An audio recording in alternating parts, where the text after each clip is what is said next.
लहरों से डरकर नौका पार नहीं होती, कोशिश करने वालों की कभी हार नहीं होती। मुट्ठी गोताखोरों की खाली हर बार नहीं होती, कोशिश करने वालों की कभी हार नहीं होती। परम आदरणीय जमशेदजी नुसरवान जी टाटा के रंगीन सपनों को साकार करने वाले सुप्रसिद्ध लौह नगरी शिल्प नगरी जमशेदपुर से मैं आशुतोष पाल, एक लेखक, प्राकृतिक तथा आध्यात्मिक कवि, साई उपचार विधि का संस्थापक, reiki grand master, NLP super coach, parenting guide, meditation trainer, dream child specialist, mission healthy generation का संस्थापक, साई स्वास्थ्य यूट्यूब चैनल में आपका सादर स्वागत तथा अभिनंदन करता हूँ। अगर अब तक आप इस चैनल को सब्सक्राइब नहीं किए हैं तो कृपया कर दें, बेल आइकन दबाना ना भूलें ताकि आपको आने वाले हर वीडियो का नोटिफिकेशन तुरंत मिल जाए और आप उससे लाभान्वित हो सकें। कृपया इस वीडियो को अंत तक अवश्य देखें। अगर आपको पसंद आए तो एक लाइक और शेयर करें। आइए दोस्तों, आज का वीडियो बिना समय गवाए शुरू करें। हम लोग जो भी काम करते हैं, चाहे नौकरी, चाहे बिजनेस, चाहे पार्टनरशिप, चाहे कुछ भी काम करते हैं, उस काम में अगर 3P है तो वो काम सबके लिए अच्छा है। अर्थात हम तो काम करते हैं, उसमें 3P अर्थात पॉजिटिविटी, पर्सनल और पॉसिबिलिटी। पॉजिटिविटी क्या है कि हम तो काम करते हैं, इसलिए हमारे लिए तो पॉजिटिव होगा। उस काम से आपको उसका पॉजिटिव रिजल्ट मिलता है कि नहीं, आपका कोई फ़ायदा होता है कि नहीं, उनका कोई फ़ायदा होता है कि नहीं, सबका कोई फ़ायदा होता है कि नहीं, वो देखना है। अगर होता है तो बहुत अच्छा, अगर नहीं भी होता है दूसरों का फ़ायदा, तब भी नुकसान कम से कम ना हो, तब ये इसमें पॉजिटिविटी है। पर्सनल बोले तो कल जिस काम को हम किए हैं उसमें और कुछ बेहतर हम अगर कर सकते हैं आगे, तो ये अच्छा है। बेहतर करने का गुंजाइश है तो अच्छा है। और अगर हम में औकात है, काबिलियत है, एलिजिबिलिटी है आगे बढ़ने का, तो हमें स्कोप मिलता है कि नहीं आगे बढ़ने के लिए, पॉसिबिलिटी है कि नहीं, वो देखना है। अगर पॉसिबिलिटी है तो ये अच्छा है।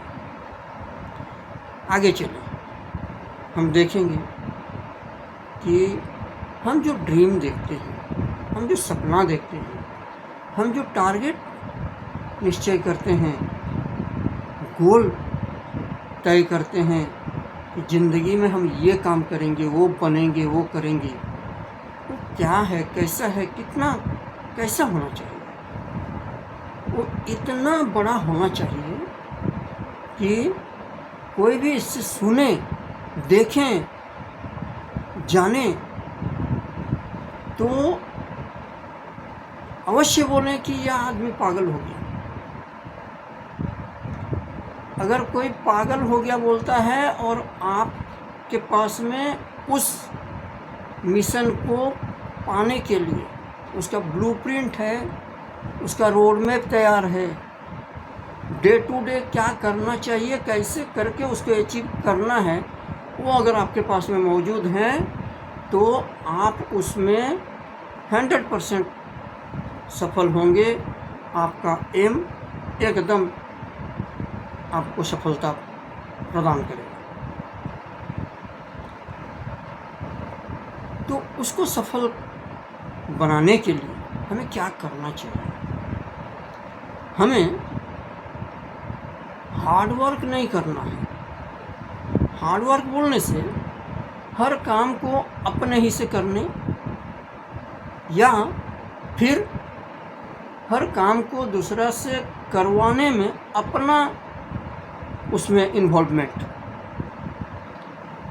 अपने सामने उसको करवाना, अपने निगरानी में करवाना, तो उसमें unnecessary wastage of labour, wastage of time, wastage of energy होता है। तो वो नहीं करना है, हमें करना है स्मार्ट वर्क। तो स्मार्ट वर्क क्या है? SMART, smart. ये जो 5 अक्षर है, 5 अक्षरों में हर एक अक्षर में एक एक शब्द है। उस शब्द को हम लोग समझ लेंगे क्या करना है। पहला अक्षर है S, अर्थात स्पेसिफिक, स्पेशल, स्पेशलिटी होना चाहिए। हम एक्सपर्टाइज काम करें, कोई एक पर्टिकुलर काम जिसमें हम एकदम धुरंधर हैं, एकदम एक्सपर्ट हैं, एकदम स्पेशलिस्ट हैं, वो वाला काम हमको करना है और उसको बखूबी करना है। जैसे मैं ड्रीम चाइल्ड स्पेशलिस्ट हूँ। हर एक पेरेंट का या बोलें कपल का अपना एक ड्रीम होता है कि हमारा बच्चा ऐसे होगा, वैसे होगा, पायलट होगा, गाइड होगा, ट्रेनर होगा, डॉक्टर होगा, इंजीनियर होगा, डांसर होगा, स्पीकर होगा, सिंगर होगा, कुछ भी होगा। जो जैसे पेरेंट का अपना सपना रहता है, उन सपनों को अगर उनका बच्चा पूरा कर पाए तो उसको वो लोग ड्रीम चाइल्ड मानते हैं। और ड्रीम चाइल्ड, पेरेंट्स का ड्रीम चाइल्ड, पेरेंट कभी भी अपना बच्चा का कोई खराब तो नहीं चाहते, उनसे बढ़कर चाहते हैं उनके बच्चों को कि वो जो भी नहीं बन पाए हैं उससे ज़्यादा बने अपने बच्चे, ऐसे चाहते हैं। तो उसमें अगर कोई बन पाए तो ये हो गया पेरेंट का ड्रीम। स्पेसिफिक होना चाहिए, तो इसमें स्पेसिफिक आगे मेजरेबल, M से मेजरेबल, इसको नापा जा सके, हम इसको नाप सकें। अर्थात हम जैसे मेजर करते हैं तो क्या ना 1 साल में हमें इतना केस करना है, 5 साल में इतना केस, 10 साल में इतना, 20 साल में इतना, इस तरह का हमारा अपना टारगेट फिक्स है। तो 1 महीना में इतना, 1 दिन में इतना काम करना है, तो ये हो गया मेजरेबल।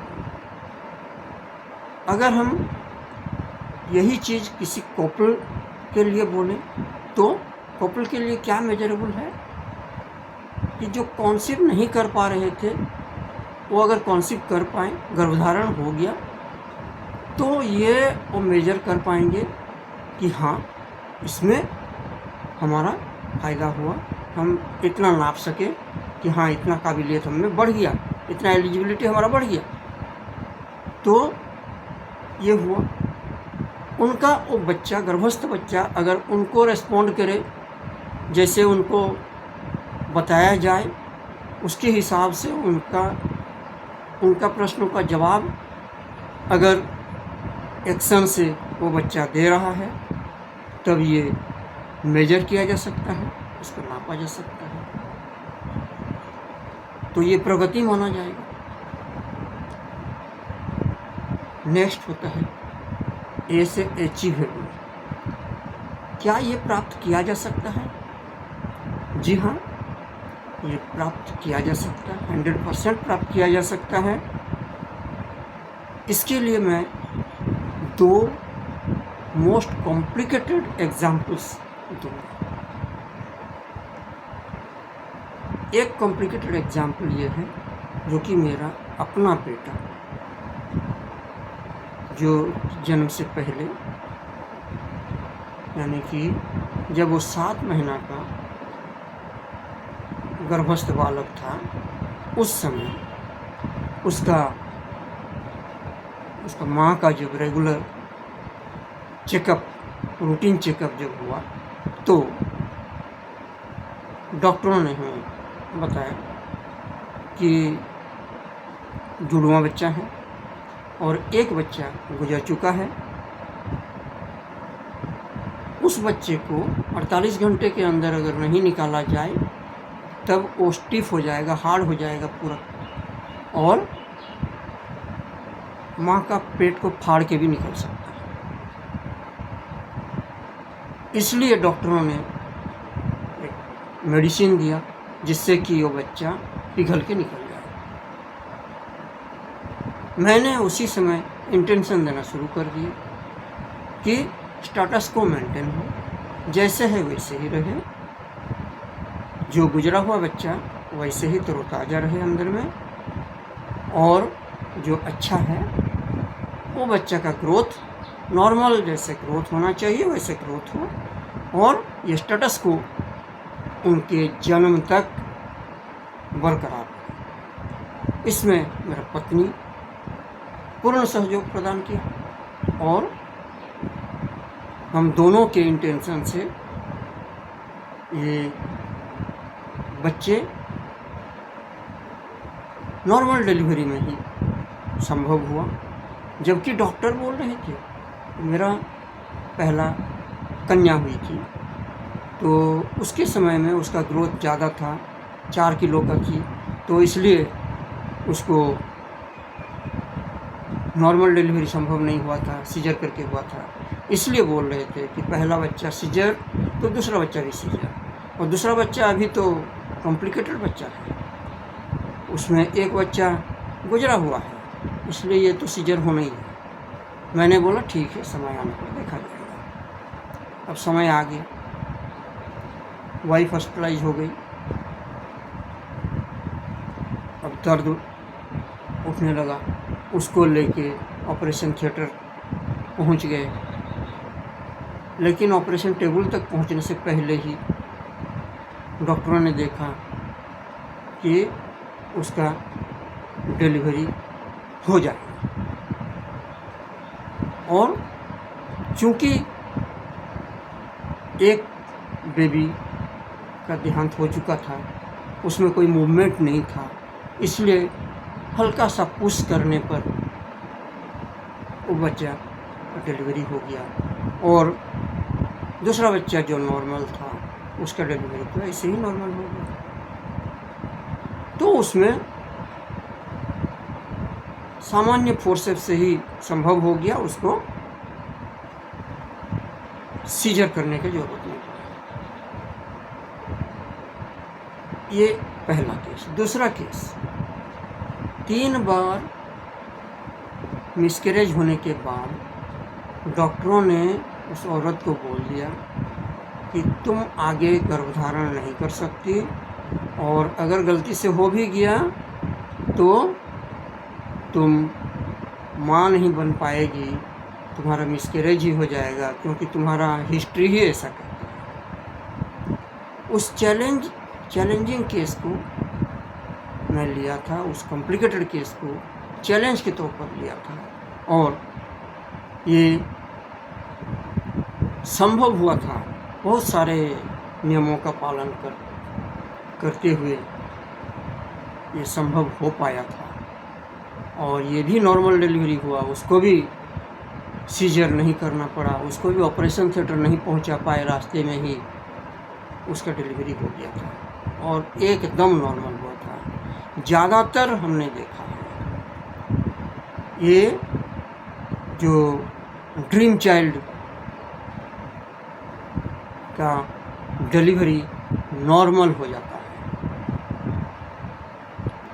तो ये दो जो केस मैंने बोला मोस्ट कॉम्प्लिकेटेड केसेस, ये जब 100% अचीवेबल हुआ, 100% अचीव कर पाए, सफलता पाए, तो बाकी नॉर्मल केस तो होना ही है। 100% क्या 200% होना है। अब इसमें रिलेवेंस कितना है, हम कितना रिलायबल हो सकते हैं, कितना रीजनेबल हो सकता है, ये आप लोगों ने देख लिया। इसमें मोस्ट रिस्की केस में ये जब संभव हो गया तो नॉर्मल केस में हो नहीं, हम रिलाई कर सकते हैं, हम रिलेवेंट है, देख लिए हैं। अब आगे इस हर एक टारगेट को पूरा करने के लिए एक समय निर्धारित होता है। मैंने अपना विजन को पूरा करने के लिए एक समय निश्चित किया है, वो समय है 2047, अर्थात हमारा स्वाधीनता का 100 वर्ष जब पूरा होगा, तब भारत का हर बच्चा ड्रीम चाइल्ड होगा अपने पेरेंट्स का। ये मेरा विजन है। अगर आपको इस विजन का जो वीडियो आपने देखा ये अच्छा लगा तो एक लाइक, एक शेयर अवश्य करें। अब तक अगर इसको सब्सक्राइब नहीं किया, इस चैनल को सब्सक्राइब करके बेल आइकन दबा दें। और एक बात मैं बोलूँगा उन पेरेंट्स के लिए जिनका सपना अभी पूरा नहीं हुआ, जिनको ड्रीम चाइल्ड अब तक नहीं मिल पाया, उनके लिए 2 शब्द। असफलता एक चुनौती है, स्वीकार करो। असफलता एक चुनौती है, स्वीकार करो। क्या कमी रह गई देखो और सुधार करो। जब तक न सफल हो, नींद चैन को त्यागो तुम। जब तक न सफल हो, नींद चैन को त्यागो तुम। संघर्ष के मैदान छोड़कर मत भागो तुम। संघर्ष के मैदान छोड़कर मत भागो तुम, क्योंकि कुछ किए बिना ही किसी का जय जयकार नहीं होती।